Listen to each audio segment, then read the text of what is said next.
Hi friends, நிறைய students என்கிட்ட என்ன கம்ப்ளைண்ட் பண்ணுறாங்கன்னா, சார் நாங்கள் மணிக்கணக்காக படிச்சுக்கிட்டு இருக்கோம் சார், ஆனால் கூட மார்க் வரல அப்படின்னு சொல்கிறாங்க. ஸோ இதில் என்ன பிரச்சனைனா, நீங்கள் படிக்கிறதுல பிரச்சனை இல்லை, படிக்கிற டெக்னிக்கில் தான் பிரச்சனை. இதுக்காக இன்றைக்கி ஒரு சூப்பர் டெக்னிக் பார்க்க போகிறோம், ஈஸியான டெக்னிக். இது ஹார்வர்ட் யூனிவர்சிட்டி டெவலப் பண்ண ஒரு டெக்னிக். சரியா? நான் உங்கள் வெற்றி டியூஷன் சென்டர்லேருந்து கல்யாண்குமார் பேசுகிறேன். இந்த டெக்னிக்கை ஃபாலோ பண்ணி எங்கள் ஸ்டூடெண்ட்ஸ் நிறையா மார்க் ஸ்கோர் பண்ணியிருக்காங்க. அதைத்தான் நான் உங்க கூட ஷேர் பண்ண போகிறேன். சரிங்களா? இது என்ன அப்படின்னு கேட்டிங்கன்னா, 2 hours டிப்ஸ்ன்னு சொல்லுவாங்க. சரிங்களா?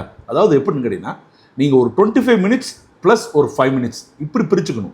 அப்போ 30 minutes வருது இல்லையா? இதை 4 times பண்ணணும். இந்த 25 minutesல என்ன பண்ணணும் அப்படின்னா, முதல் 15 minutes நீங்கள் ஒரு கான்செப்ட் எடுத்துகிட்டு தரவாக படிக்கணும். அடுத்த 5 minutes நீங்கள் என்ன படிச்சிருக்கீங்கன்றத ஷார்ட்டாக எழுதி பார்க்கணும். அடுத்த 5 minutes வந்து என்ன பண்ணணும்னா, நீங்கள் படித்ததில் எழுதுனது இருக்கு இல்லையா, அதில் எதெல்லாம் மிஸ் பண்ணியிருக்கோம், எதெல்லாம் தப்பாக பண்ணியிருக்கோம் அப்படின்றத செக் பண்ணணும். அதுக்கப்புறம் ஒரு 5 minutes பிரேக் எடுக்கணும். சரிங்களா?